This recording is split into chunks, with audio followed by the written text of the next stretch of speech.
And welcome back. For those of you that joined us for the first half of our doubleheader, you saw the Bellevue Bulldogs knocking off the NWAC champion Peninsula Pirates 77-70 in women's action, and now we've got the Bellevue men facing those same Peninsula Pirates here. I am Nate Tepp. I'm joined here by Mike Ladeau, and we are very much looking forward to another close competitive game of NWAC basketball. We're getting a little fist bumping with the refs here. Getting ready for the good game. Hopefully have a good game like we did in the first game with the women's. Yeah, absolutely. And let's go over some of the records here. And some are prettier than others. And I'll tell you what, these aren't pretty. Peninsula coming in with a record of 9-9. And they're 2-2 in league play. And they lost in the NWAC championship game last year. So the women won the NWAC title. Men lost in the NWAC championship game. Bellevue coming in with a record of 9-10 overall, but 0-4 in league play.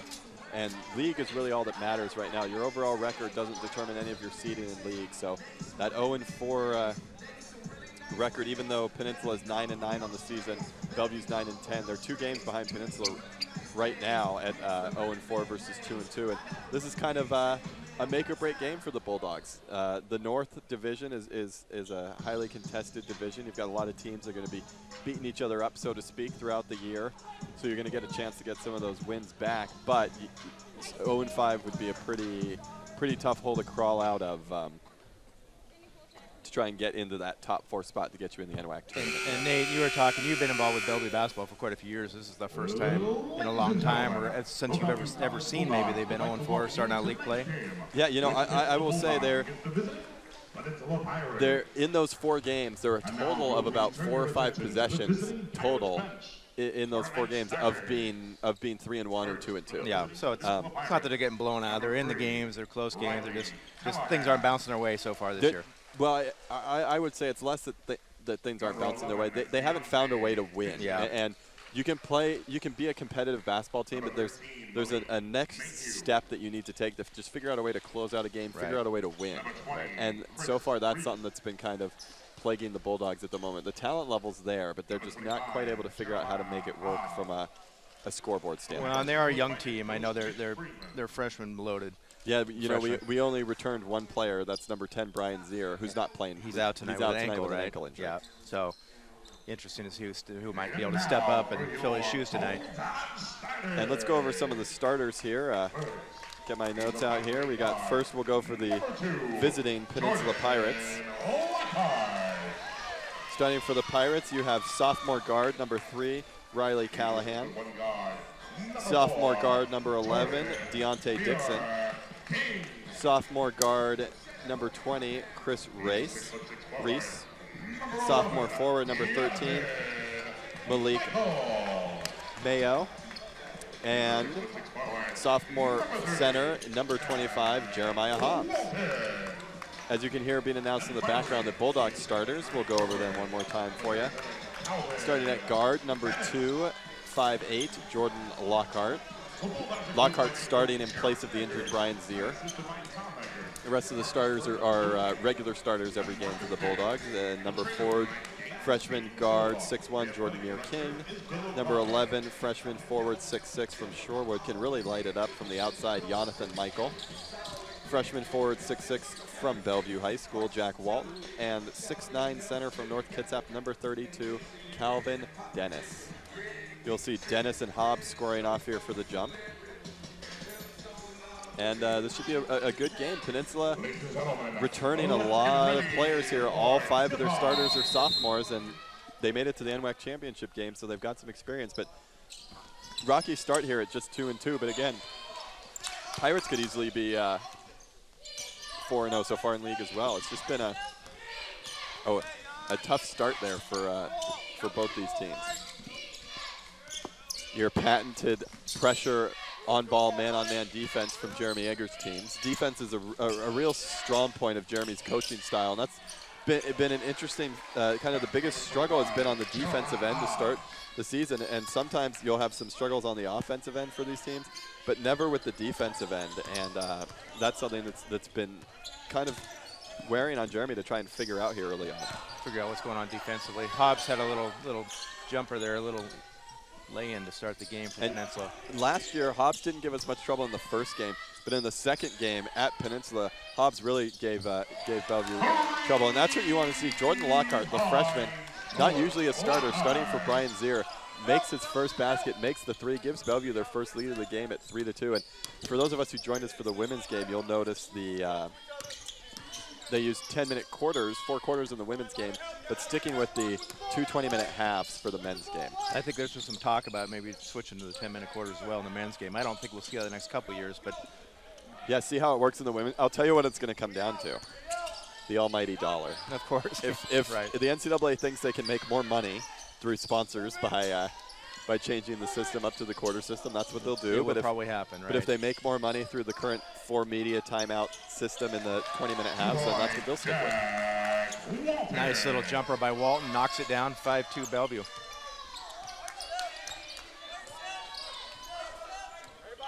Bellevue's been able to score all year, but it's defensively that's really been the bugaboo. So nice to see Bellevue scoring to start the game, but I want to see them play some defense here in this half. Yeah, they're averaging 77 a game, so that's a great clip they're scoring at. Peninsula's equal, 76.5. I want to say Bellevue either led the NWAC in defensive points per game, or were at least in the top 2 or 3.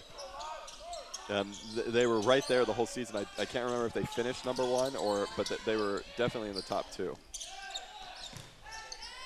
Good inside out, good patience by the Bulldogs there. 10 on the shot clock.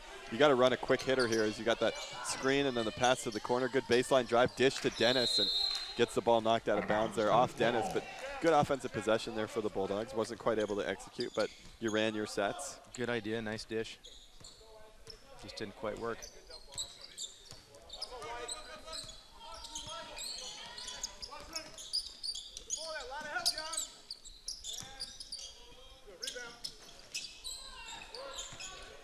Missed by Dixon.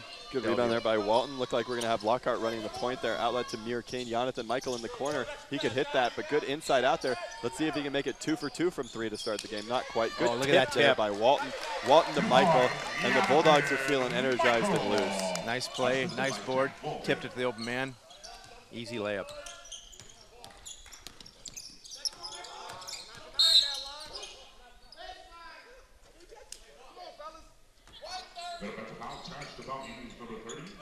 Going to be a reach there by Jack Walton. That's a little bit lazy there on that reach. That's not what the Bulldogs want. They want you to play with your feet, force tough shots. You don't have to reach in and try and make the plays. But good aggressive attempt there by Walton, the freshman product out of Bellevue High School. Turnaround there in the key by Riley Callahan. I remember him from last year. That guy can light things up from the outside if you leave him open. Got a nice roll on that for 2. I got to tell you, if Jordan Lockhart has an Achilles heel, it's that he's a little bit shaky with on-ball pressure and can get it picked away, and he tries to over-dribble through on-ball pressure. So we'll see if Peninsula picks up on that and tries to really pressure him, although as you got Jonathan Michael, 5 on the shot clock, misses a 3 there. On the other side, you can pressure him too hard, and he's a really great dribbler, and he can beat you for layups. So there's a fine line between that. But if I'm Peninsula, I definitely give some pressure, on-ball pressure to the point guard. Peninsula turns it over there. Comes Bellevue at the other end.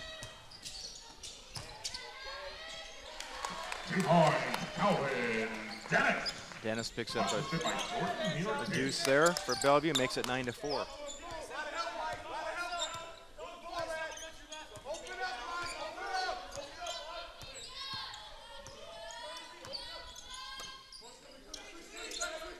Looks like Peninsula, a lot of standing, a lot of screens, looking for guys to get open there.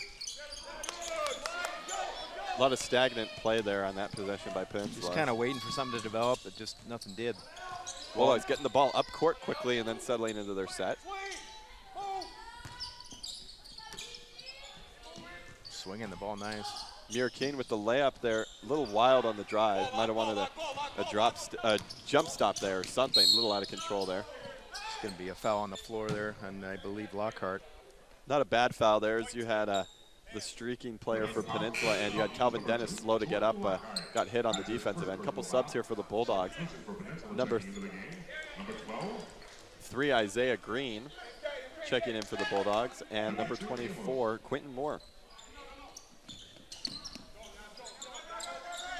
Oh, looks like we have different rosters here. Yeah, I think David Babin is number 3 out of Newport. We have Babin on my roster listed at 22. Interesting.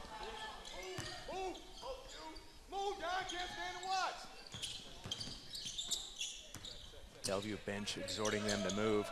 Mir Kane at the top of the key, trying to get that screen there by Moore. Unable to work the 2-man game. Walton, dribble penetration. Tough shot there, tried to go up and under through contact, but great defensive effort there by Malik Mayex there. With 5 on the shot clock, really difficult shot attempt there by Walton. 9-4 Bellevue advantage, 5-point lead with 14 minutes to go there.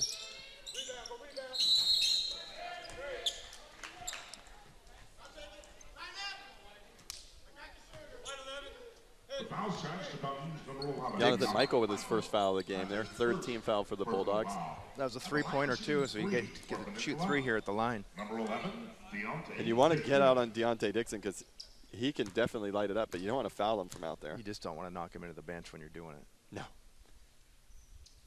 No, it makes it tough for the refs to not call that one. It's like first one up and in. 2nd of 3. Also good. Leading scores for the Pirates on the season. Deontay Dixon at the line, averaging 17.5 a game. Shooting 35% from 3, 80% from the line. Riley Callahan, 15 points per game. Also shooting 34% from 3 and 79% from the line. So both those guys pretty identical players from the stat sheet standpoint. Rounding out double-figure scoring on the season for Peninsula. 11.3 a game for Darian Daniels and 11.1 for Dimitri Amos. So 4 players in double figures on the season averaging for Peninsula. You've got Jack Walton with a post move there. Tries an up and under, dishes off to Moore. Moore unable to get a good shot off. 5 on the shot clock as that ball didn't hit the rim. I wonder if they recognize it. Looks like Mir King does. That. Look at that. That's a 3 out of the corner there by David Babin. Just how they drew it up on that one, Nate. Exactly. A nice recognition by Mir Kane, knowing that, you know what, I know the shot clock's running now, but we've got 2 seconds, and rather than take a contested off-balance fadeaway, I can kick it in the corner, and as long as he recognizes the shot clock's low, we'll get a wide-open shot, and it connected and gives Bellevue a 5-point lead. Ooh, nice little jumper there from number 12, Dimitri Amos. Going over the leading scorers in the season for the Bulldogs, Jonathan Michael at 15.5 per game, shooting 46% from 3. Jack Walton at 12.6 per game. Jordan Mir Kane at 12.4 per game, shooting 43% from 3. Brian Zier out of action today for the Bulldogs with an ankle injury, averaging 11 a game. The only returner for the Bulldogs is Brian Zier. Jack Walton there, nice underneath pass. Was that Moore on the pass to Walton, I believe? Yes, it was. Shot the 3-pointer. Great pass there down to Walton. Saw a shot, ran in, had a nice easy lay-in. Bellevue hanging around with a 5-point lead for most of this half. 12.5 to go here. Bellevue got beat off the dribble there. You got to either get a hand up for the jumper if he's a shooter and wait for your help, or take a step off and have him drive into you and give him that jumper. But you can't play it in between, because then you're just going to give up both, and that's what happened there. Calvin Dennis checks back into the game for the Bulldogs. Dennis replaces Walton in the game for Peninsula, number 25, Jeremiah Hobbs. Mir Kane with 13 on the shot clock, 12 on the game clock, top of the key. Hobbs, good extension there on that defense, forced Mir Kane way outside, then recovered, back low down to Dennis, a one-on-one. Dennis fadeaway hook, that's up and in. Pretty little shot. Used his body. That was good defense shot there by Peninsula. It stayed down low on Hobbs. That was just a tough, and that's kind of Dennis's move. Couple dribbles down, and then kind of that little 5 to 7 foot, not quite the Kareem sky hook, but a little kind of a one-handed hook. A little old school hook. We don't see that too often anymore. Then on the defensive end, look at that. Amos with the basket. Amos there splits the defenders and goes up and in, splits those 2 twin towers down there, and is able to knock that basket down. Can't give that up if you're the Bulldogs. You gotta have better interior post defense, and that's one thing that's driving Coach Eggers crazy. Moore to Michael. Michael using that dribble drive offense. Muir King, great shot there. That's the position we want, the shot we want. Moore almost able to get the rebound. Bad bounce, kicks behind him, leads to a Peninsula fast break. And just like that, you've got Darian Daniels with the layup, and it's quickly a 1-point game. Beautiful body control on that to keep his body in control to put that down. Michael into Dennis. Dennis with the exact same move he did the first time. First from the center of the paint, now from the sideline, gets the and one. Foul on Jeremiah Hobbs, and Dennis has the line to create, Dennis to the line with a chance for the three-point play. Checking back into the game for the Bulldogs. Got number 2, Jordan Lockhart. He replaces Mir King. Then for Peninsula, number 20, Chris Rice. Checks back into the game, replacing Callahan.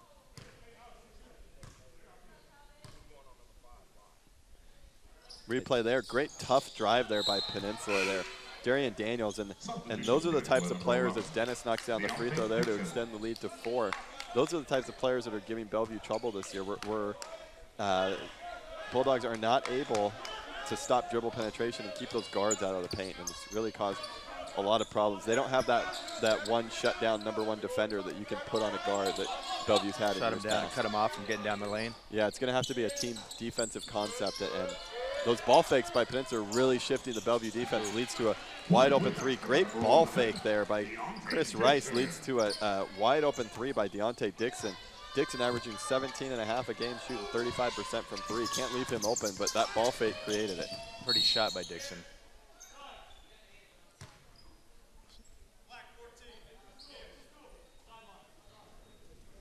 Foul on the floor to Peninsula. Hand check there by Alex Baum. That's his first personal foul and the team's second of the half.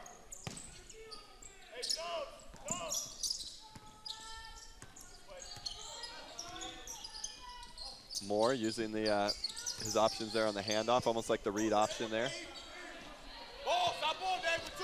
Dennis, a little wild. He kind of caught the ball almost in the air and went right up with it rather than trying to collect himself, control, and then go up with it.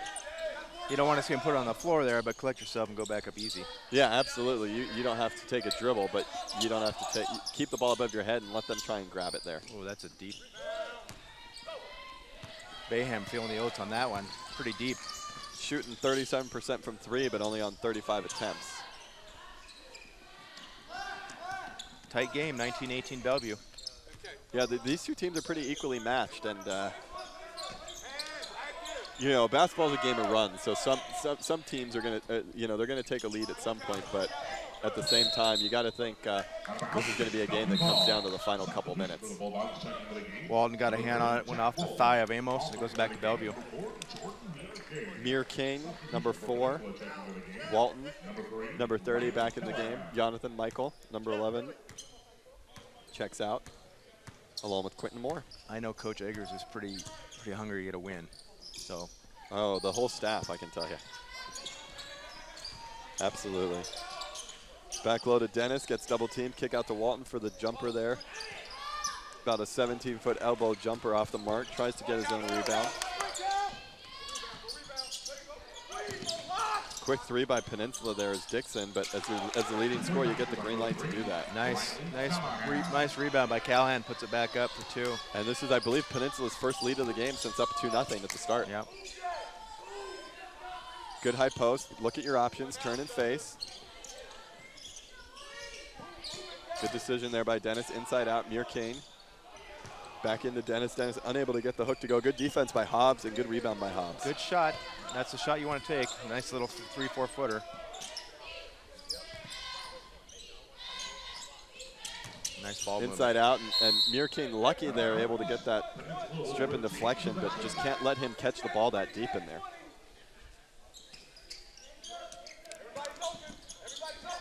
Oh, the lob tried to turn Dennis into a poster there. Like a remind me of the days of 5 slam a jammer there or something. And David Babian with the layup on the other end. So good offensive contributions by Babian, but we'd like to see him get a little stronger on the defensive end here, but definitely getting better as the season goes on.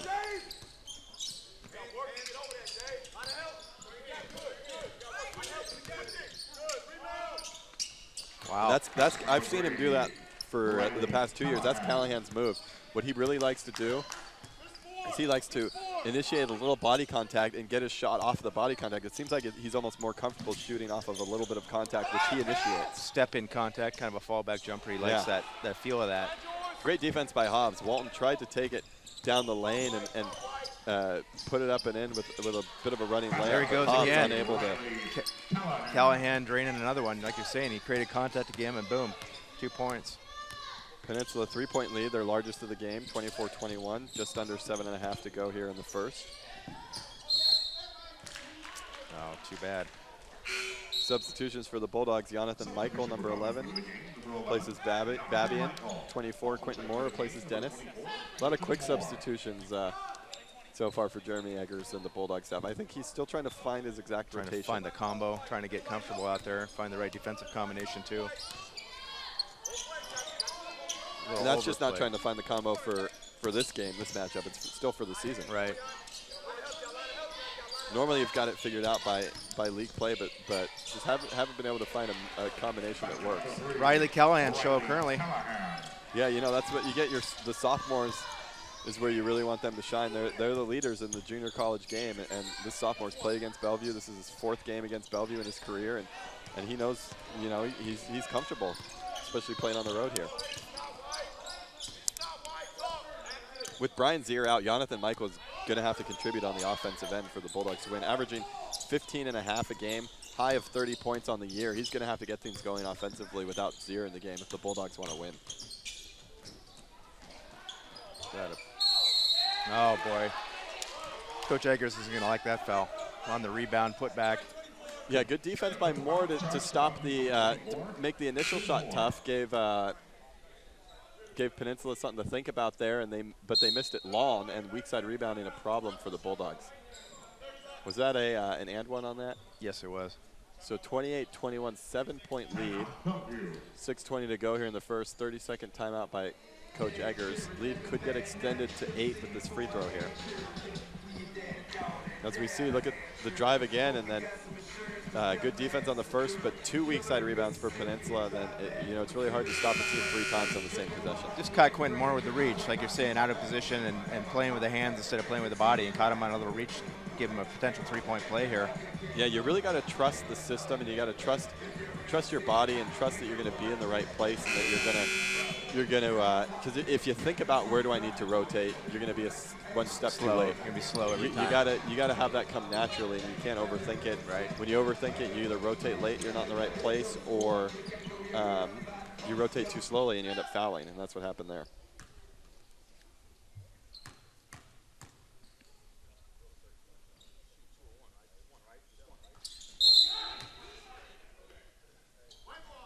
Amos completes the 3-point play. 29-21 Peninsula. Edmonds, I'm sorry, Bellevue played Edmonds on Wednesday, and the Edmonds press gave Bellevue a lot of fits, but so far the Peninsula press didn't give Bellevue fits. That was really an unforced turnover there. They beat the press, had a 2-3-on-1, didn't need to try and score immediately. Gave the pass anyway, threw a poor pass, turnover, and then turnover back on the other end by Callahan. Muir King. Ooh. Muir King to Moore. Moore goes up and is fouled. The foul's charged to Peninsula's number 13. Malik Mayhew has his first personal foul. Mayhew said, I'm not going to give it a laying up that easy. I'm going to give you some pressure here. Oh, yeah, and you know, he hasn't fouled yet this game. He's got 5 to burn, so no problems picking up that first one. Kind of let the Bulldogs know, post players know that you're not going to get anything easy inside on us. And so far being rewarded as the first free throw by Moore is missed.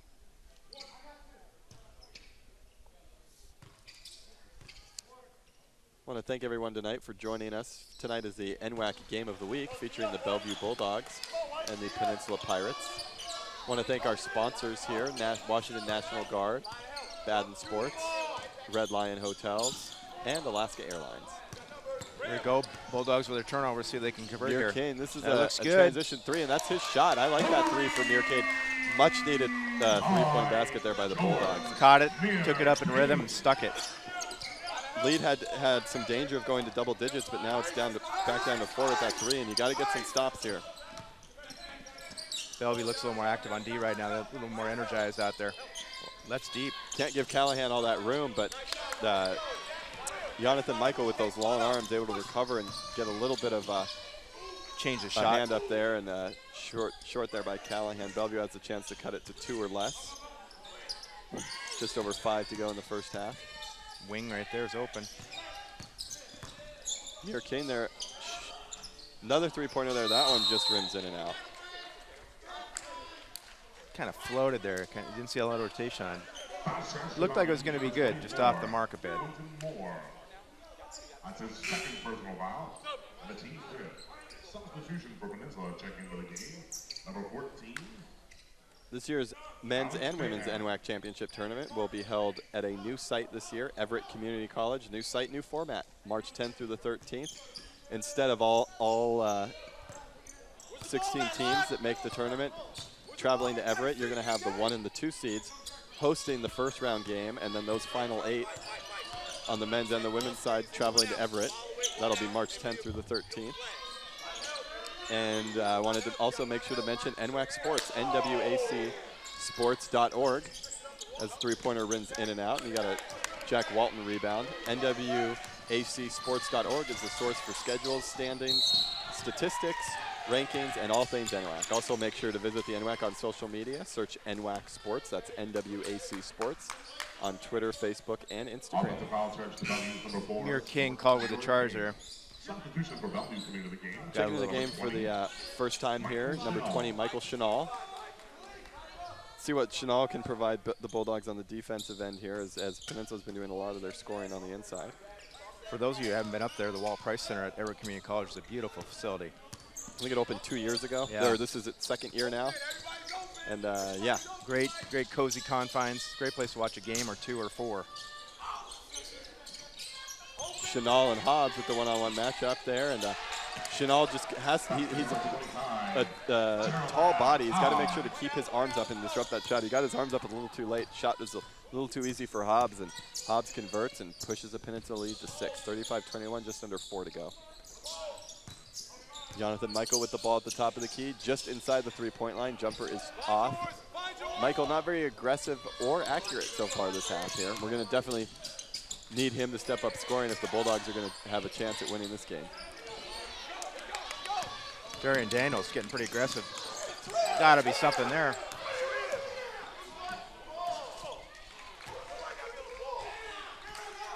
Looks like the refs missed a tripping call there. Looked like a trip on Daniels, definitely at half court there, and he got the ball and got an easy lay-in out of it. Yeah, and you know, sometimes that happens when the refs kind of think it's just going to be a standard. He tripped himself? Here Coach Egger is saying, did he trip himself? Brian, did he trip The himself? foul charge to Peninsula, number 25. It's a yes or no answer. Second personal foul. Anytime the referee is unable to answer a yes or no question, that usually means he made the wrong call.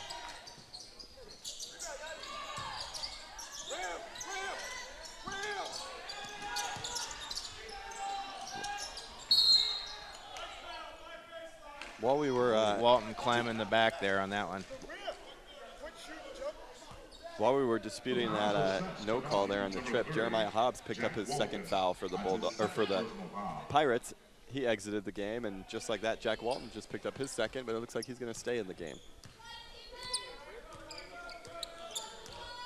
8-point Pirate lead, just under 3 minutes to go here in the first.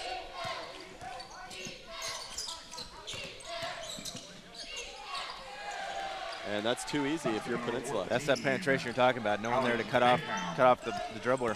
Just kind of rolled in there and got an easy shot. Yeah, and you know, like I was saying, defensively has been the problem for the Bulldogs. Offensively, they've been able to keep pace, but Jonathan Michael started really slow, and no Brian Zier today, and scoring's coming at a premium here. Lockhart with a beautiful little teardrop drive there for 2. It's like Bellevue calling out a defensive set, switching to what I believe is an extended 1-2-2 zone. Yep, travel down low. That was a good call there, number 15. Omar Lowe got caught with steps. Calvin Dennis checking back in the game, replacing Walton with 2 fouls. I think Lowe was excited to get the ball. He just got in the game and just kind of lost his mind there, what he was doing. Well, and also, when you switch from zone to man, you kind of start to get a little bit skittish because you think, well, wait, this guy's guarding off me, so should I drive by him? But wait, no, he's not my man. Right. He's playing a zone. If I drive by him, a new guy will be there. Someone's And gonna before be you there know it, picking you're me up. taking steps. Yeah. You will retain possession. Start thinking, getting ahead of yourself on the thought pattern, and usually doesn't end up good. If the Bulldogs can cut this lead to 5 by halftime, I think that'd be a win with how the game's gone so far. But turnover there. Didn't need to force that in there. No, and that's what you get with a lot of young teams. You got to get a hand up sooner on that shot. Good that Bellevue missed it, but if you're playing him that close and you're Lockhart, at least just put a hand up. Good Nice. shot there. I don't mind that shot. No, you got to take that. Take what they give you, and they gave him that little 12-foot jumper. It's a good move there by Dennis. That's going to be the second foul there on number 13 there. Malik Mayhew, that's his second. Malik Mayhew and Jeremiah Hobbs, number 25, both with 2 fouls for the Pirates. So 2 post players in foul trouble here in the first half for Peninsula. As Dennis to the line for 2. First one up and good. See, Bellevue might be able to take advantage of that in the second half. Get these guys in foul trouble. Number 3, Riley Callahan checking back in the game, along with number 12, Dimitri Amos. Dennis to the line for the second. Both up and in. He made that look easy. 6-point Pirate lead, 1:20 to go here in this first half.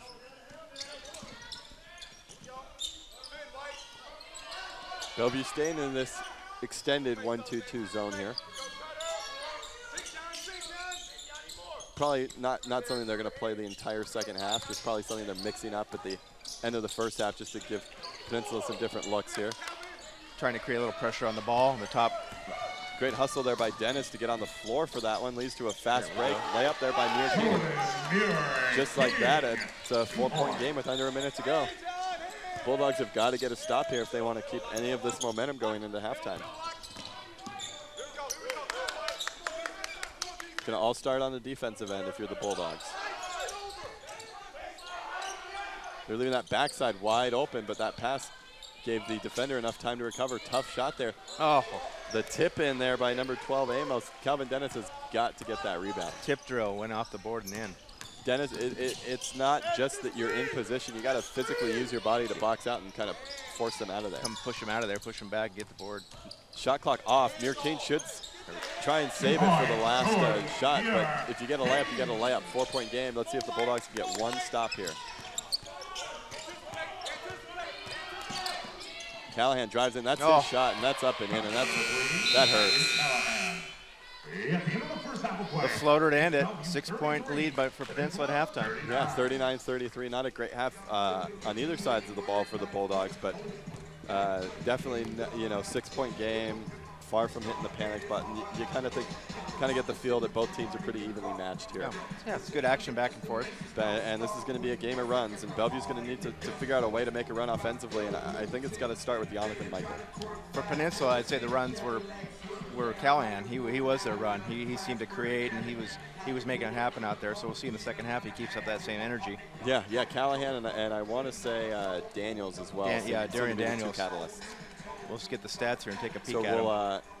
I believe we'll go to break, and then when we come back from break, they'll have about a 10-minute program here that they've got for us at halftime. When we get back from break, we'll take a look at the stats and get things rolling for the second half. So halftime score here at Bellevue College: Peninsula Pirates 39, your Bellevue Bulldogs 33.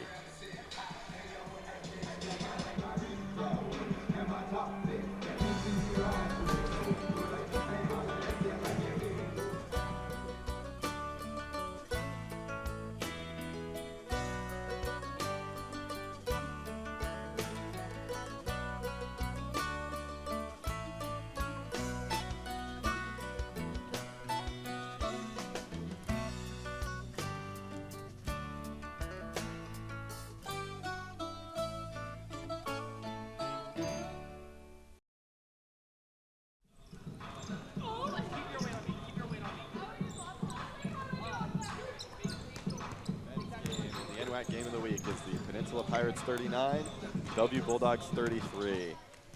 And I was told at halftime we've got an exciting package here of first half highlights here. So as we go through some of the stats, you'll see some of the replays here up on our screen. Let's look at the leading scorers here. First for the Peninsula Pirates, Riley Callahan led the way with 12 points, 6 of 7 from the field. His only miss a 3, 6 of 6 from 2 there.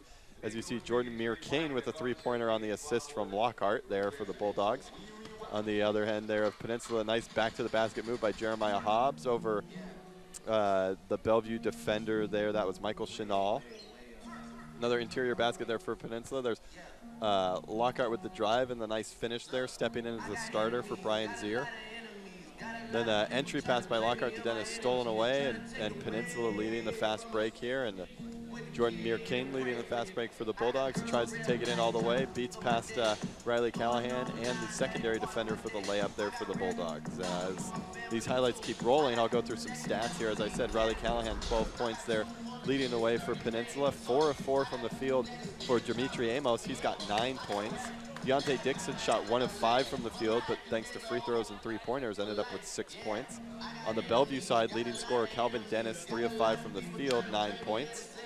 Second is Jordan Muir-Kane, 7 points. Jonathan Michael, averaging 16 points a game, has scored in the 30s before, just 1 of 5 in the first half, 0 of 2 from 3, just 2 points. The Bulldogs are going to really need him to get some scoring done if they're going to take this contest here. And a couple other stats here. We've got 9 assists for the Bulldogs on 13 field goals, so good ball movement, but 6 turnovers. 3 assists for Peninsula on 17 field goals, 7 turnovers. Peninsula leading the rebounding advantage 17-5. Foul trouble for the Bulldogs. You've got Quentin Moore and Jack Walton, both with 2. And for the Pirates, you've got 2 big men, Malik Mayo and Jeremiah Hobbs, both with 2, and they're both starting the half here. Although Jeremiah Hobbs just picked up his 3rd foul. Jeremiah Hobbs at his 3rd personal foul. Anything else you saw on the stat sheet there in the first half here? Kind of interesting. We're talking about there was 4 lead changes, no ties in the first half. It's kind of a different scenario there. Muir-Kane with the baseline jumper, gets his own rebound out to Dennis. Resets, top of the key to Lockhart. What else were you seeing there in the first half? Turnovers are even, 7-6. I think you might have talked about that. Total rebounds about the same, 17 for Peninsula, 15 for Bellevue. So both teams are hustling hard. I think what you're talking about for Bellevue, stopping that penetration, stopping Callahan from that bump and fade. He likes to shoot that. Maybe cutting him off here at the top of the key rather than letting him drive all the way down into the baseline. First offensive possession for the Bulldogs. This is their 3rd attempt there. 2 offensive rebounds so far. Good patience here. You got 12 on the shot clock here as Muir-Kane off the screen from Dennis. Nice 2-man game. Calvin Dennis, that's the shot you wanted. That was the play you wanted, but it just rolls in and out. Nice bounce pass dish to him, just in and out. Kind of a microcosm on the season here for the Bulldogs. Like you were saying, right? Rolling in and out. Yeah, things just not quite rolling the right way. You got to hope that changes at some point. Well, the rest of the North hopes it doesn't change, but I'm sure everyone else in this gym does. Right, that's true. Illegal screen there. Number 20, Chris Reese. On Reese. Chris Reese quiet in the first half, just 0 for 1 from the field, but a couple rebounds, couple assists. Made an impact in 14 minutes, but that's a good example of you can play 14 minutes and not score a point and still make a big impact. Jordan Muir-Kane gets that layup attempt swatted out of bounds. You got to come in a little stronger against Peninsula. You can't really do those finesse offensive moves. If you hesitate, it's not going to work. No. Go in hard or don't go in there. Jonathan Michael on the screen there from Jack Walton got a good look, and Michael is just off so far this game. Calvin Dennis unable to save the rebound, but Jonathan Michael really struggling, and hopefully he can get things going if you're a Bulldog fan, because they really need him offensively if they're going to win. As you got Quentin Moore, first sub of the game, to check in for the Bulldogs just under 2 minutes into the half.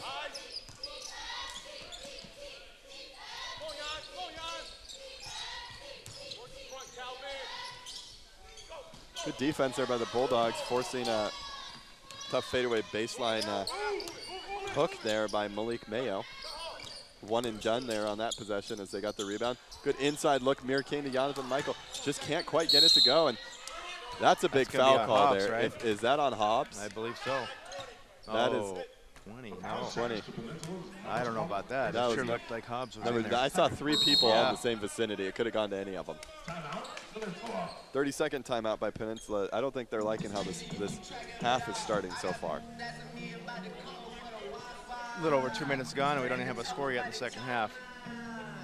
Yeah, and neither team really happy with. You know, if you're the Bulldogs, you've got 2 or 3 shots. I think this might be why Peninsula called the timeout. Is you know, you had 2 or 3 shots by the Bulldogs that just rimmed in and out. You'll see this one by Jonathan Michael, just in and out. And then they had another attempt on another possession. I believe it was Dennis who's rimmed in and out. So I think he knows he's getting lucky. It could very easily be a 2-point or less game right now if the Bulldogs are making those chip shots that they're going to be making later on. And I think you're kind of telling your team, hey, we're getting lucky here. They've had multiple attempts in both positions down at the center of the court. Yeah, we're you know, Bellevue's letting us off the hook by missing those shots, but we gotta play harder as Jack Walton to the line for 2. First one off the mark. 3 fouls in the second half so far for Peninsula, none for Bellevue. Each side has 5 timeouts left. There we go. There's our first point to break the seal. 5-point lead for the Bulldogs. Or I'm sorry, 5-point deficit for the Bulldogs. 39-34 Peninsula lead. Just about 17 and a half here left to go in the game here at Bellevue College.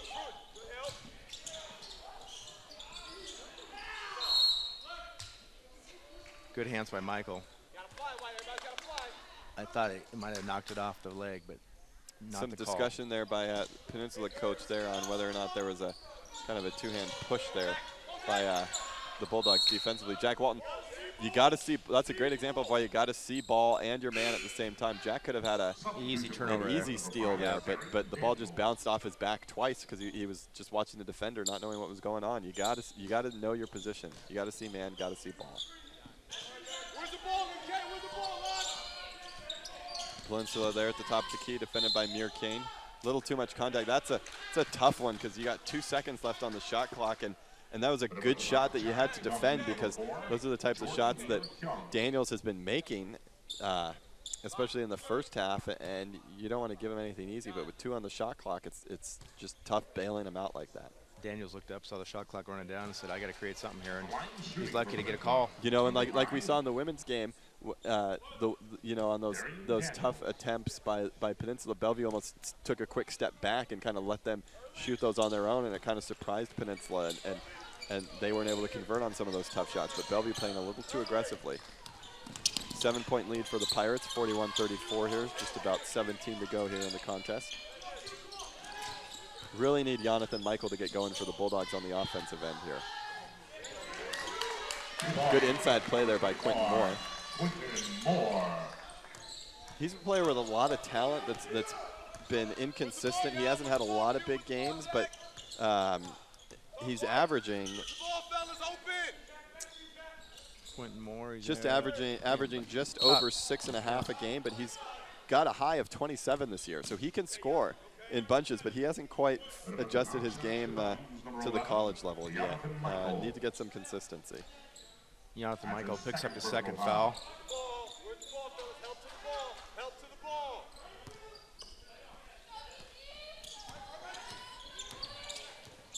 Callahan hasn't created any damage yet the second half. He's been quiet, hopefully for Bellevue's sake that it stays that way. Oh, no. Inside play there. Walton good pass there into Malik Mayo and Jack Walton there with the foul. You got to just play straight up on those. You got to force him to make that shot there. Got caught with his hand in the cookie jar. He didn't take a field goal in the first half. You got to let him earn those field goals first before you put him on the line there. 3rd foul there by Walton. At the line shooting for Peninsula, number 13, Malik Mayhew. Mayhew's a 69% free throw shooter. He's going to be a sophomore there currently, 6'6" out of Stadium High School. My wife will be proud of that. She's a Stadium Tiger. My wife Lynn and kids listening tonight on the broadcast. So how old are the kids? Lucy is 11, Abigail is 6. How's that working out for you? You got the wife and 2 kids. Yeah. So you got man-to-man defense still. Well, yeah. I have a lot of women in my life. I like to say throughout my career working in banking, it's me and a lot of women at work, and they say, "How do you do that?" I said, "I get used to it. I like women, so that's okay." Yeah. Oh. Jeremy Eggers wants Want that a foul call call there. on that. Jeremy just wants some consistency from the officials. If you're going to call it on one end, you got to call it on both. Come on, defense. Callahan operating at the top of the key off a screen kicks it out to the top to Daniels. Daniels penetrates and gets a push off there on Daniels being defended by Lockhart. Right? Okay, you're right, Daniels. Offensive foul, chance for number 5, Derek. And that's his first, 4th That's team his foul. first personal foul.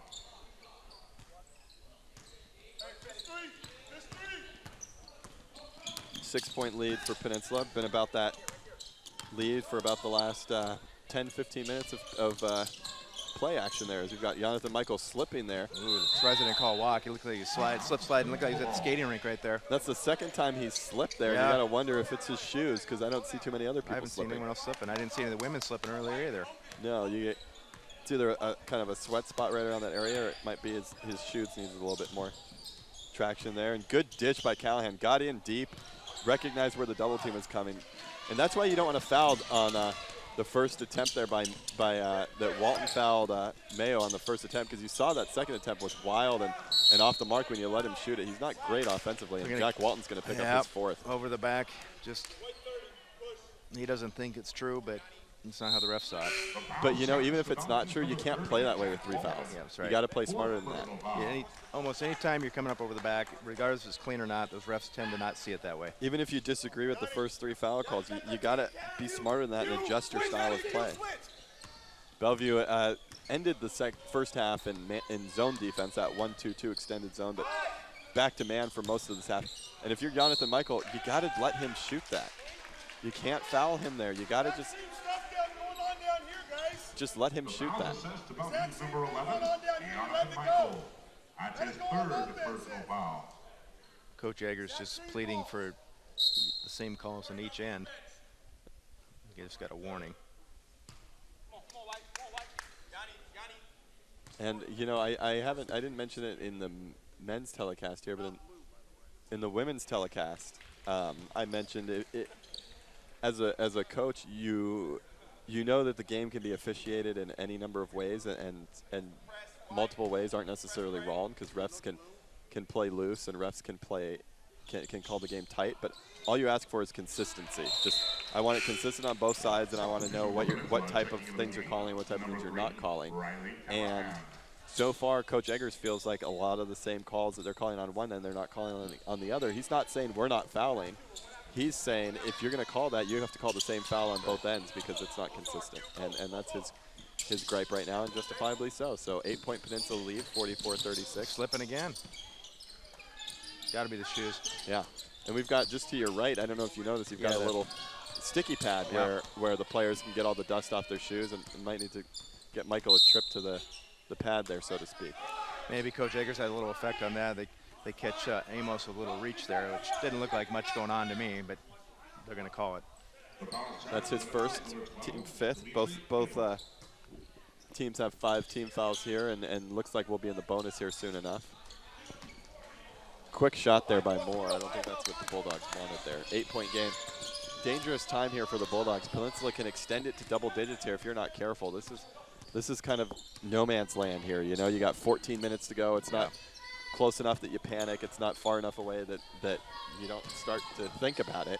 And extending it to a double-digit lead here could be very, very difficult. Offensive foul. Great position there by Quentin Moore. Missed the shot on the other end, but didn't let it stay in his head. Played great defense there. Number 5. Drew a charge on Daniels. Yeah, Daniels. That's Daniels' second charge of the half. Yeah. But, you know, I think they'll take that if you're Peninsula. You love his aggressiveness. Got you 6 points in the first half off the bench.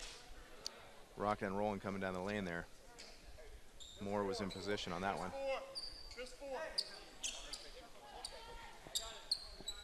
thanks everyone listening to the NWAC Game of the Week. We got a few people down in Oregon. I even have heard tuned in. My friend John Hansen listened down in Forest Grove, Oregon. So we're getting. They have internet down there. Huh? Yeah, they do. They got it.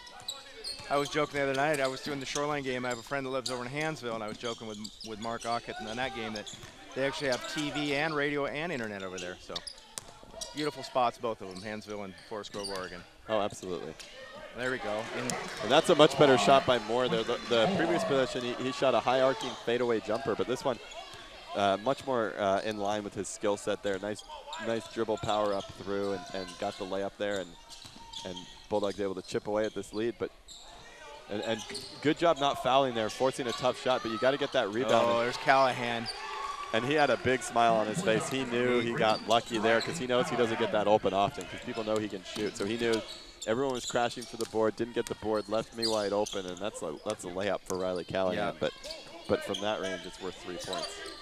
That guy's instant offense at times. You just add the ball. And there you go, Moore once again. Yep. And maybe the Bulldogs between Dennis, Walton, and Moore, maybe you found your big man for the game, and maybe you should stick with Moore, just like Kasuba gave the Peninsula women's team fits. It might be pound it down there until he doesn't do it anymore. Yeah, it might be Moore. And there's a drive by Callahan, and it's for the second time in 2 possessions. Amos with the offensive rebound.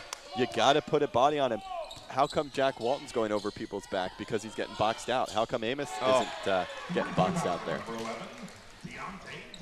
Dixon drains at 3. And that's killer because that's a second chance point there. You had the stop on the first shot, but you couldn't quite see it through, and then you give up a 3, and that hurts. Puts the lead to 10, biggest lead of the game for either team. Oh, that looked a little handsy on top there, didn't it? Daniel's getting aggressive. Muir King chooses to not use the screen, go to the other side, misses the shot there.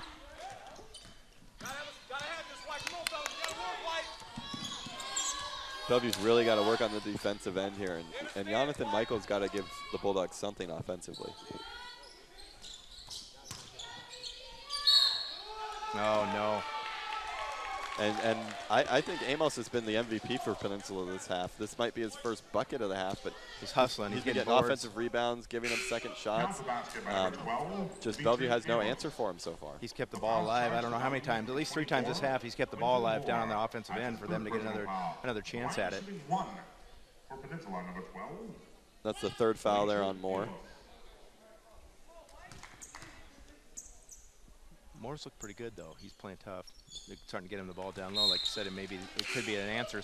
Yeah, this is one of his good halves. Like I said, he's a little inconsistent, but he's playing well this half. He had 27 in a game earlier, and he's capable of it. It just seems to come in spurts, and that doesn't mean spurts per game. Sometimes it's a couple games a little tentative, and then has a big game, and then kind of goes away for a couple games. So that's one thing you get out of freshmen is inconsistency. Yeah, you don't just have a consistent game. And that's kind of one of the things you really want to fine-tune between your freshman and sophomore year.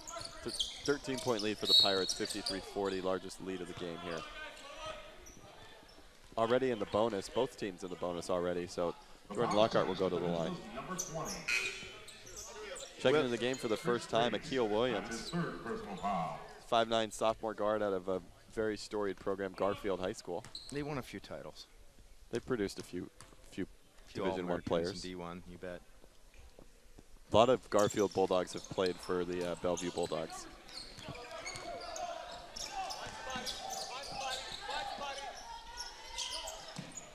Got to get stops on the defensive end. Ooh, ooh. Potentially an ugly play there, but Michael's helicoptered him a little bit on that. Yeah, I think he kind of tried to hold up at the last minute and not hurt him, but that Anawan's going to push the lead to 15 and draw another Jeremy Hager's 32nd timeout here. Bellevue at a crossroads both in this game and in their season right now, down 15 with 11 and a half to go. So Williams and Chenal are going to check in for Bellevue after this timeout. Bellevue just trying to find a combo that can get them stops defensively, get them scores on the offensive end. Just at least one of the two, but so far unable to find it in this game. Thanks again to our sponsors, the Washington National Guard, Baden Sports, Red Line Hotels, and Alaska Airlines. And don't forget the men's and women's tournaments are coming up March 10th through 13th at Everett Community College, the Walt Price Event Center we were talking about earlier. Great facility, nice place to watch a game, comfy seats. You can actually do a run around the track if you get bored in between games. You know, they have a running track up above there, so you can get your workout in too. Yeah. I mean, if you pay for admission, you might as well use your one-day gym pass, right? It's like your one-day LA Fitness pass. At the line, shooting 1 for Peninsula, number 11, Deontay Dixon.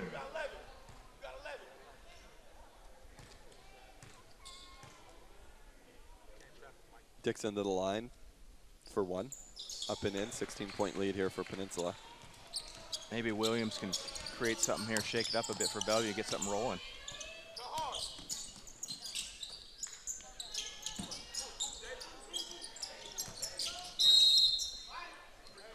That's going to be free throws. Every foul here on for both teams is going to result in free throws. In the bonus, 11-16 left. They're both in the bonus the rest of the way. It's on Callahan, his first.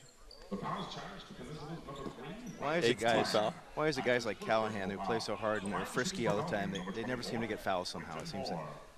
Well, because, you know, I'd have to watch his game defensively more, but sometimes those guys tend to gamble a bit more, so they're out of position. So they're not necessarily in the on-ball. Not saying that's how Callahan plays. I haven't watched him enough. But, and you know, sometimes, you know, when you know you're kind of more of a catalyst, you take less risks defensively as well. And Callahan, averaging 15 a game, second on the team, knows that the team needs him in order to be successful, so he doesn't want to take any unnecessary chances on defense. And as I say that, looking at the stat sheet, he's got the most personal fouls on the team. So I guess that theory has been debunked already. But just some games seem that way, the guys that are tenacious out there, and you get halfway through the second half, and you say one foul, and you think that can't be. Here comes Bellevue on the break. Moore couldn't quite collect it. Good idea. I mean, when you're down 14, you gotta get quick scores, and fast breaks are the quickest way to do it. But good pass, just wasn't able to get it in. And on the other end, Hobbs with the mismatch, posting up near chain, pushes the lead back up to 16.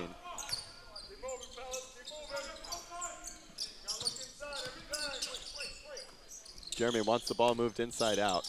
Doesn't want Bellevue to just start settling for jumpers. That's not the way you're going to come back into the game.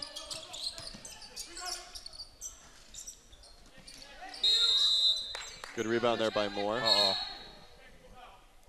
Callahan, Moore tussling a bit there with the ball. Looks like they're going to call a technical foul on Moore. What do they call it? Player control. The refs are going to talk this one over. Maybe we'll get a replay on that one. We'll see.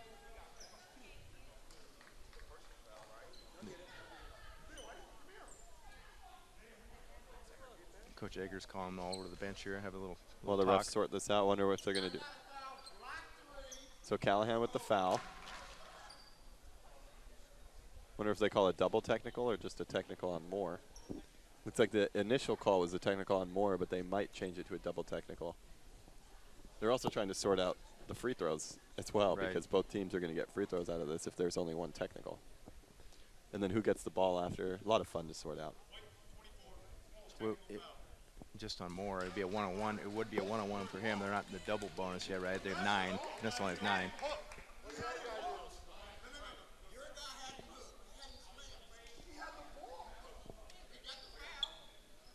Animated conversation here between Coach Eggers and the ref. Yeah, so it looks like we're going to have 24 shooting 1 and 1, and then Peninsula's going to get 2. 2 on their end. And then it's going to be Peninsula ball. At the line, shooting for Bellevue, number 24, Quinton Moore.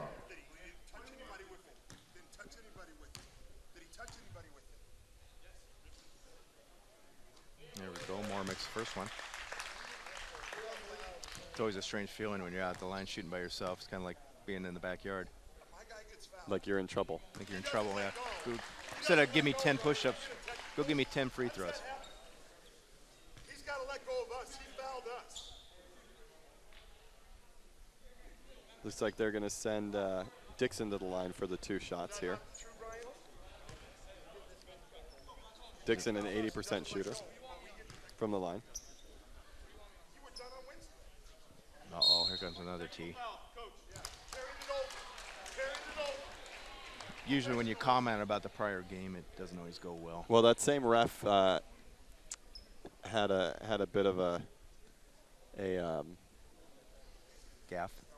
Well, I don't know the word to use that I can use on the air, but he had an eye on Jeremy in the previous game on Wednesday. Gave Jeremy a technical against Edmonds, and and it seems like that bad blood is, you know, he's it just seems like he's taking things a little personal, and he's carrying it over into this game, and that's what Jeremy was alluding to, that, you know, you gave me a technical against Edmonds, and now you're holding a grudge in this game, and you're taking it out on my players, and that's not fair, and that's what Jeremy's getting at there. So we're going to have 4 free throws for Peninsula here, with the technical on Moore and then the technical on Coach Eggers, and it'll be Peninsula ball. So, boy, what a turnaround that is, huh? It's going to be a chance for Peninsula to extend the lead even further, getting the ball back after the end of all these free throws. Oh, no, he missed one. 17-point lead for the Pirates, 61-44. Just over 10 to go in the game.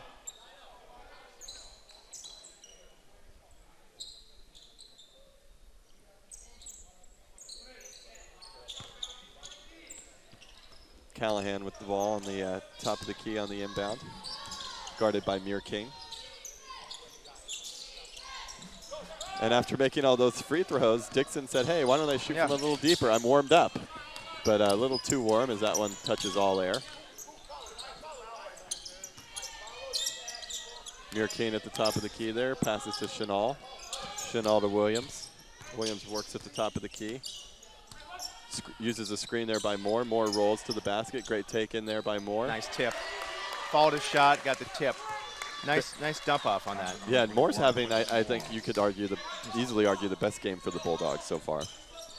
He's got 4 fouls there. That technical counts as a personal, so that gave him his 4th. So got to be careful, but he's having a great game. There's a strip by Bellevue. Muir King leads the fast break. No numbers. Hopefully he recognizes that, pulls it out. Tough pass there. Great long arms there. Yeah. And a great steal, though, by Mayu.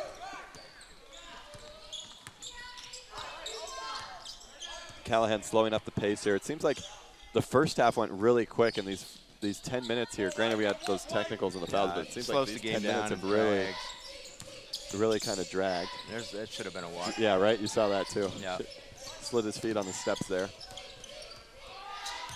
Callahan backs it in on Muir King, and that's what he loves. Callahan loves to feel that contact before he goes up. We're going to call a foul on Chenal. Not exactly sure on that one. Seemed like a little bit of an over-the-back action, but surprised coach isn't off the bench on that one. He said, he said his piece. He doesn't want to make it about him. He doesn't want to take away from the players. If you're going to argue every bad call, then you wouldn't spend a lot of time doing anything else. Yeah, you wouldn't be spending a lot of time doing a lot of other stuff on the game. And refs are human. They're going to make. If I was a ref, one reason I'd never be a referee is because I know that if you get 15% of your calls wrong, you did a good job. Sure. And in any in my profession, if I got 15% of the work I did done wrong, I would have been fired at 5%. And it's just a hard job to be a referee because you're never going to ref a perfect game. No. And you have to be okay with that. And there's the human error element in it. And it's tough. You're always looked at as the enemy. It's no different than an auditor. You're an auditor, you're never a good guy. It doesn't matter what you do. And half the time, you're the enemy to both teams. That's right. As you got a 3 at the top of the key there by Daniels, pushes the lead to 19, largest of the game. Good strong take there by Muir King. I believe Hobbs is going to pick up his 4th. He should be.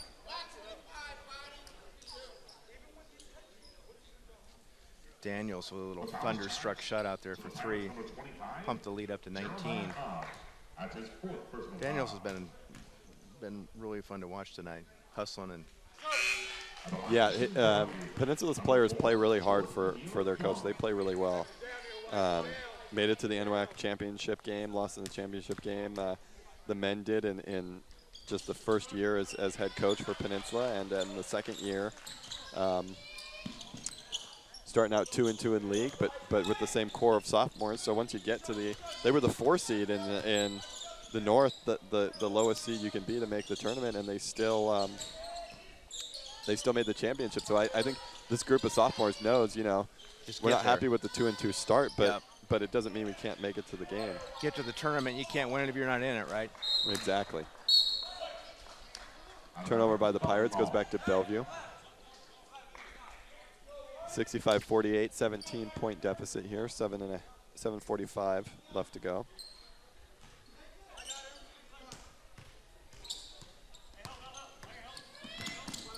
Score from our first game, Bellevue women, a little bit more successful against the Pirates with picking up the victory, 77-70 against the defending NWAC champions. So we got a foul on Peninsula. It's Deontay Dixon. It's his first. Team 10th. That'll be 2 shots now and the rest of the way. 2 shots for both teams the rest of the way now. Got Williams at the line, first one. Off the mark.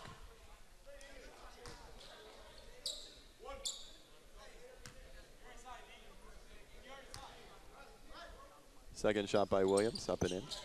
Splits a pair. 16-point deficit here for Bellevue. Bellevue's going to press a little bit here, or at least put a little pressure in the backcourt. Need to create something. There's a trap. Who are they going to call, King? No.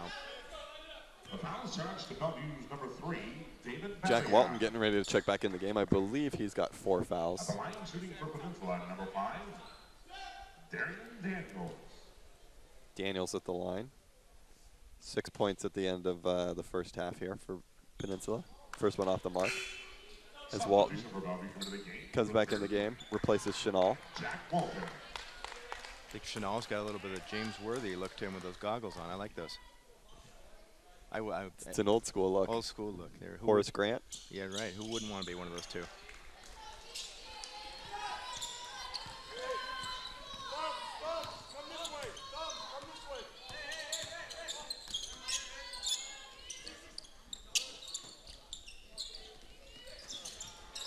Nice catch and shoot, just didn't put it down. Good rebound there by Williams. Didn't play in the first half. Plays limited minutes, but that doesn't stop his effort. And love to see that he's crashing the offensive boards there. And as soon as he got the rebound, kicked it out. Didn't try and do anything selfish and led to a Bellevue basket. Dennis gets the follow and cuts the lead to 15. Callahan at the top of the key there. Gives it to Daniels. Daniels penetrates on 4 Bulldogs. Can you believe there's no whistle on that after what we've seen tonight? And it looks like he got the sandwich job. I think they kind of realized he was a little out of control, created the contact. They didn't want to bail him out. No one was in position to call a charge, but they didn't want to give him the head of steam.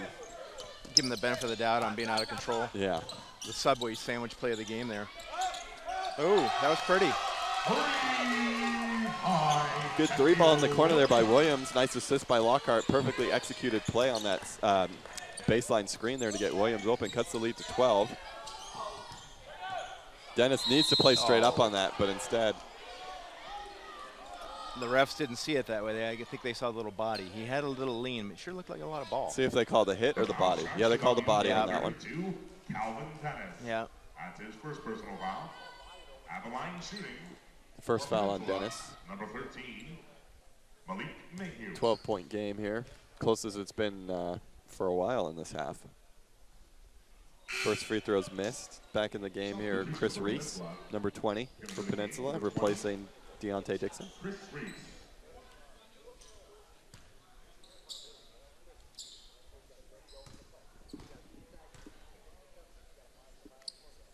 Second shot, up and in, splits the pair. 13-point deficit for the Bulldogs.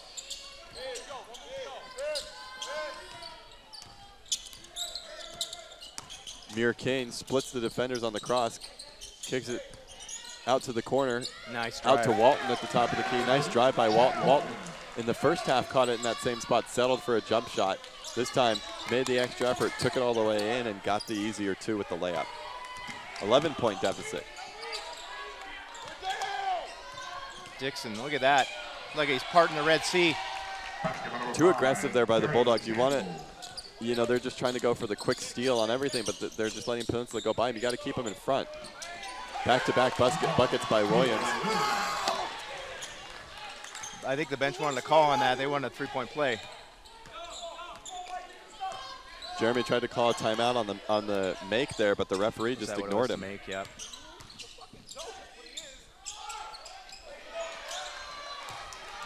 The way they're rolling now, I don't think I want to stop the clock. Just keep playing. Mirror Kane there. Too bad. Want to try and maybe take a foul early to present the 2, but it's tough there. We got the ball. Why is he going to timeout? Why is he going to timeout?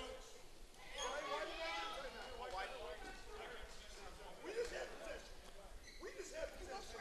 Exact same thing. In this case, the ref's probably taking the higher road. He probably has enough to say. Yeah, and you can he's not tell. very happy, but he's walking away, and that's the right thing to do. Yeah, but he was looking right at Coach Eggers when he was signaling for the timeout, and this is a carryover from the Edmonds game, and there's something's going on. Something's going on with that ref that he just needs to really let his whatever personal grudge he has go, because it's clearly carrying over into this game from the prior game, and it's clearly affecting quality of officiating here, and just not something that's very professional. Remember to visit NWACsports.org, the source for schedules, standings, stats, rankings, and all the other things NWAC. You can also visit us on social media. Search for NWAC Sports on Twitter, Facebook, and Instagram. I'm not much of a Facebook guy, I told you that, but I think you have a Twitter handle, don't you? Yeah, you don't go home at night and count how many likes you got on your no, I'm afraid to even. I would the be afraid pictures to you look. post of your food and things like that. Yeah, right, exactly. Here's what I cooked for dinner last night. There's some spaghetti with meatballs. Pretty amazing, right? No. No, yeah. My wife's a Facebooker, and so I have a lot of friends. You're at least aware it exists. Yeah, I am. That's all that matters these days, right? My friends asked me about it. I said, search for my wife's name, and then she'll tell me what's going on. That's enough for me. Yeah, it's like, sure, I have Facebook. Text me. Yeah. 13-point lead here for the Pirates, 71-58. 5 minutes to go. Mir Kane there looks into Dennis, over to Walton. Back to Mir Kane, top the key to Williams. Williams penetrates. Mid-range jumper there off the mark. Good rebound there by Walton. Kicks it out. 3-point basket there made. David Babin. Babayan. 10-point ball game.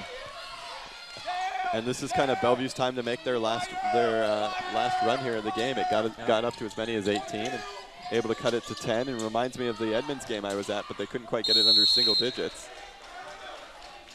That game was high scoring. I saw that it was 100, I believe, 184 points. That was up at Edmonds. Triton's gym there. Calvin Dennis with the good hard foul there. Not a great free throw shooter.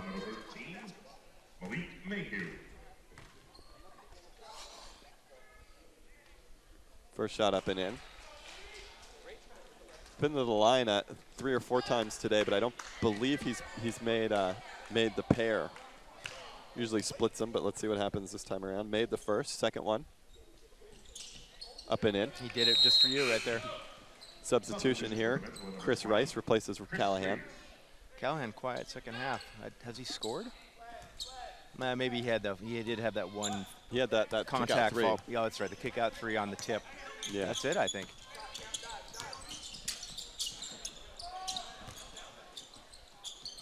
There we go. Walton, good baseline take there by Walton. For him, that's a lot higher percentage shot than a 3-ball on the wing. And in the first half, he settled for jumpers. This half, both times he's rolled up his sleeves, made the tougher play, penetrated, got layups.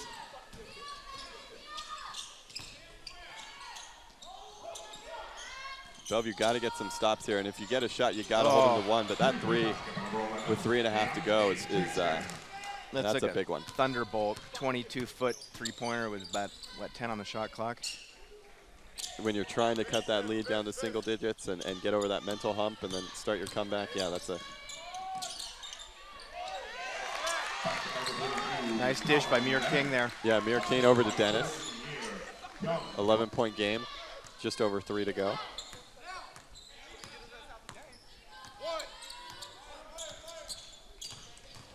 Got to stop dribble penetration. Yeah, that's too easy. And if you're gonna give up the dribble penetration, and that guy's able to get so far into the lane, if the help defense isn't stopping the ball on the dribble penetration, why isn't the help defense staying on the man who received the pass for the layup? It's just a total breakdown. You can't give up both. Good rebound there by Dennis, up and in. Bellevue's going to call timeout.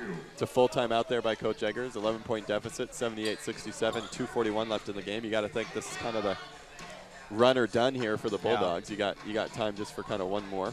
Gearing up for that last run. I like the way they're working the ball inside. Here's a good shot of that. That was Dennis on that last play there. Seems like the focus has been more of, hey, let's not dribble penetrate and then if take a 10-foot jumper fading away. Let's keep the drive going, go all the way to the rim and see what happens. And they've been doing that in the second half. Yeah, it's just not enough stops on the defensive end. Bellevue gave up in the very low 60s on average last year, and they're giving up in the high 70s and above this year. We're sitting at 78 right now. And that's a lot of points. There's Williams with the floater there. Dennis looks like a little like bit a push off a little bit there, but or maybe Amos slipped. Could be. It is Academy Award times. Could have been an acting job on his part too. It does look like definitely that off arm by Dennis gained some advantage there. Yes. It's all right. I think sometimes those calls start to even out a bit, especially with as much as Coach Eggers has been on the refs tonight. That might have some impact towards the end of the game here.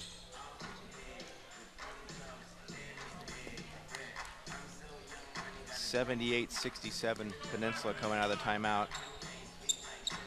We're gonna have two. It's going to be Peninsula ball here under the basket. Bulldogs starting out a press. Or I'm sorry, setting up in a press. Most likely going to be using that the rest of this contest. Trap there initially, but Peninsula able to split the trap, but that ball bounced everywhere possible except for the Bulldogs' hands. Looks like Bellevue's just trapping everything up top and not trying to foul, but hoping for a steal. Here we go, knock that away, get on the floor. Way to get on the floor by Dennis. Good outlet there. You got to score this layup. Wow. And that's an and one, and that cuts it to single digits. So now you got an 9-point game. Chance to push it to 8. David Babian. And he's had a great game off the bench for the Bulldogs. Chanel replaces Dennis. Dennis has played a good game. Nice Probably power an game. offense-defense substitution. Yep.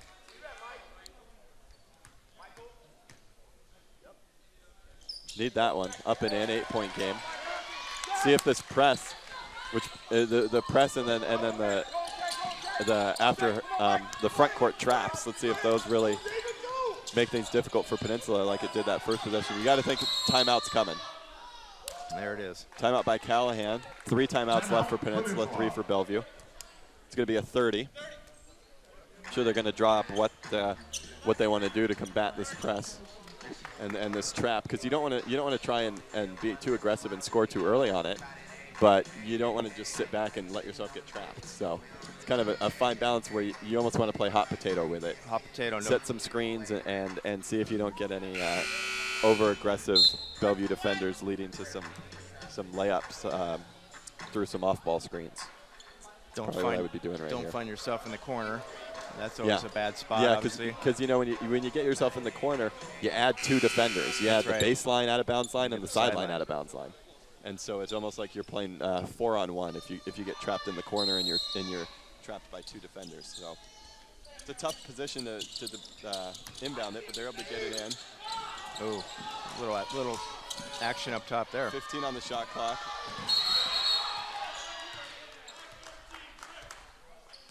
Called a foul on. Looked like a trip on Mayho.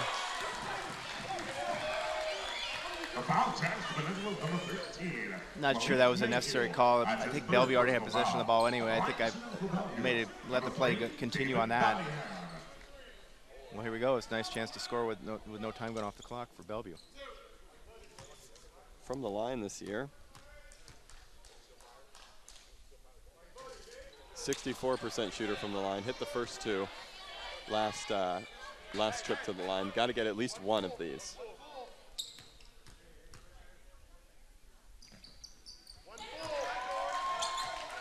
Seven-point ball game, 78-71. Closest it's been since early in this half. Not a lot of time left, though. Every possession really counts. You don't have to start fouling yet if you're Bellevue. but you really got to get a stop every time. 3-possession game, plenty of time still. Just got to get a stop. The last thing you want to have happen is have them run down to 2 on the shot clock and throw one in on you. Yeah. Can't leave Callahan that wide open. Oh. And like I said, that's the problem with trapping everything. Someone's going to be open, and at some point, unfortunately, it's going to be a shooter. And Peninsula, head smart, found Callahan. And that's what the shooters do. The good shooters find a way to create that open space. Walton on the drive. Very inconsistent officiating tonight. I just really am not sure what their what flow of the game they're trying to have the players play, but it's very, very inconsistent.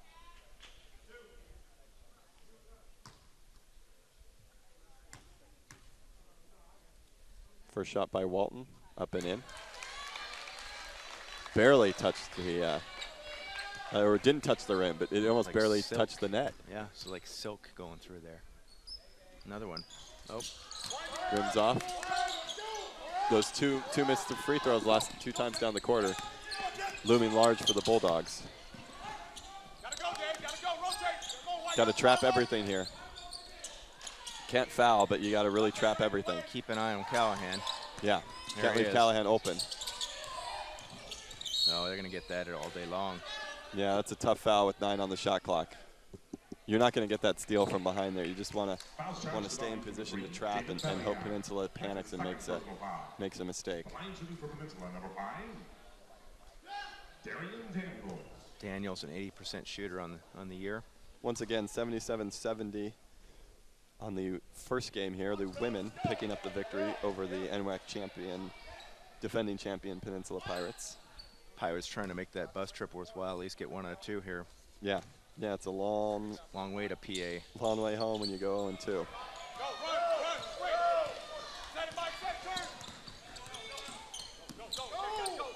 Got to get quick shots here. Great steal, but looks like he stepped out of bounds. But great steal there and great defense by Peninsula. Daniels clamped down on him, just happened to have his foot on the baseline when he got the ball. 46.6 left. Peninsula still with a 9-point lead. Need a 3 on this possession. Mir King. It's going to be short. Gets his own rebound. Short. Follows up with a 2. Looks like that's going to be, if that's Walton, that's his 5th. It's going to be on Chenal, his 2nd. 2 shots for the Pirates.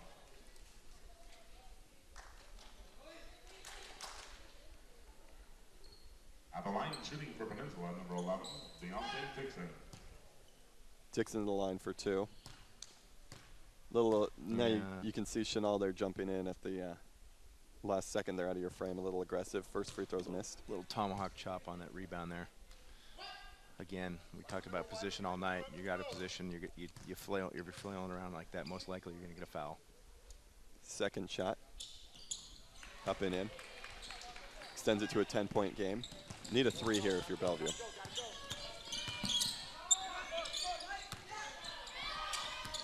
Good defense by Peninsula there, not fouling.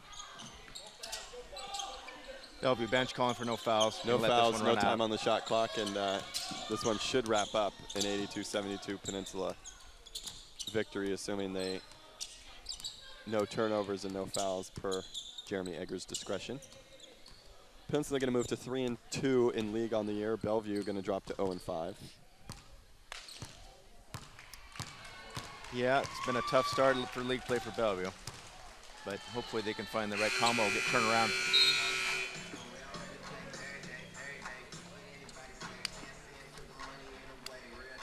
You're gonna grab Coach Freeman. Yeah, going to get Coach Freeman here after the game.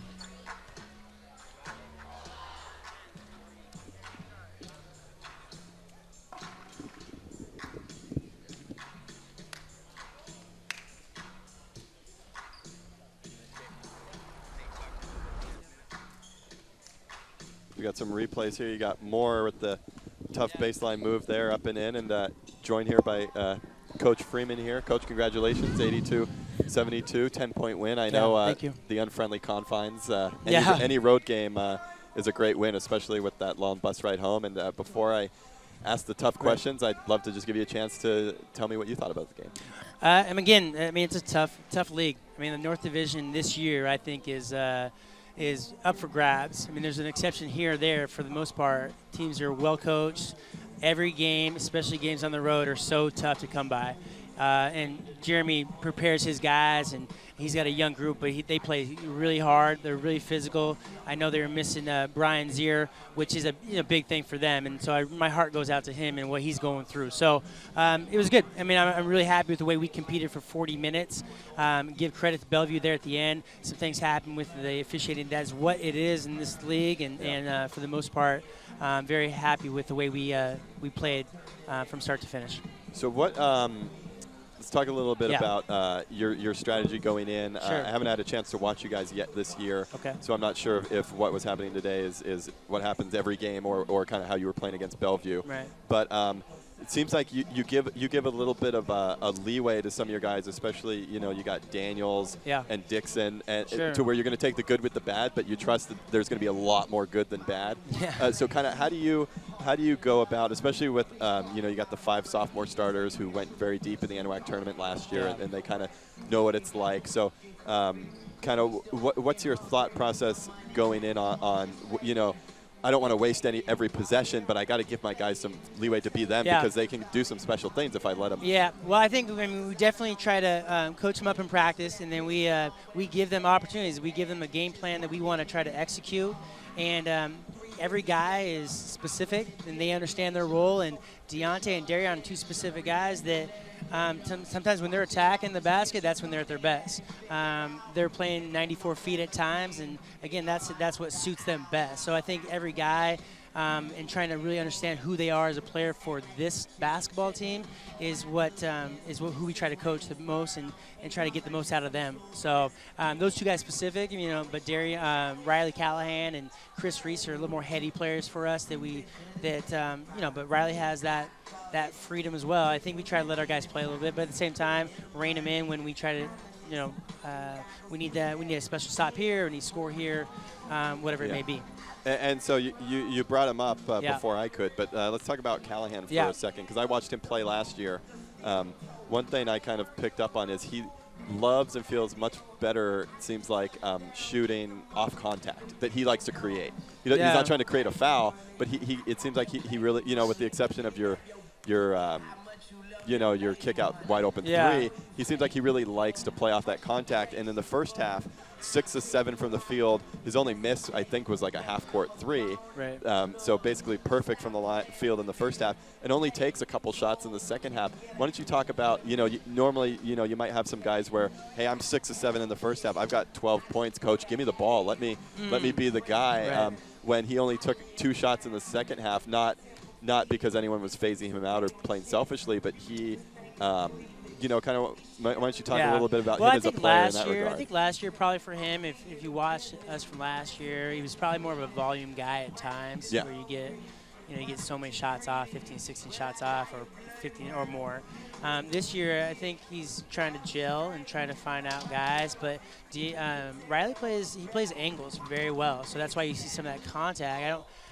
But he plays angles very well. He's really a savvy basketball player, heady. He's got a lot of moxie to him, where he gets in there and he kind of get a feel for how they're going to guard him. And he takes what's there for the most part, and he does good in the open floor. I just think that's where you're going to see more stuff where he has a little more freedom in the open court. But in the half court, I think he's definitely taking more angles, and he's a great player for us. I mean, he's definitely one of our go-to guys and leaders on the team. He's one of 3 captains for us, so it's nice to have him be successful this year.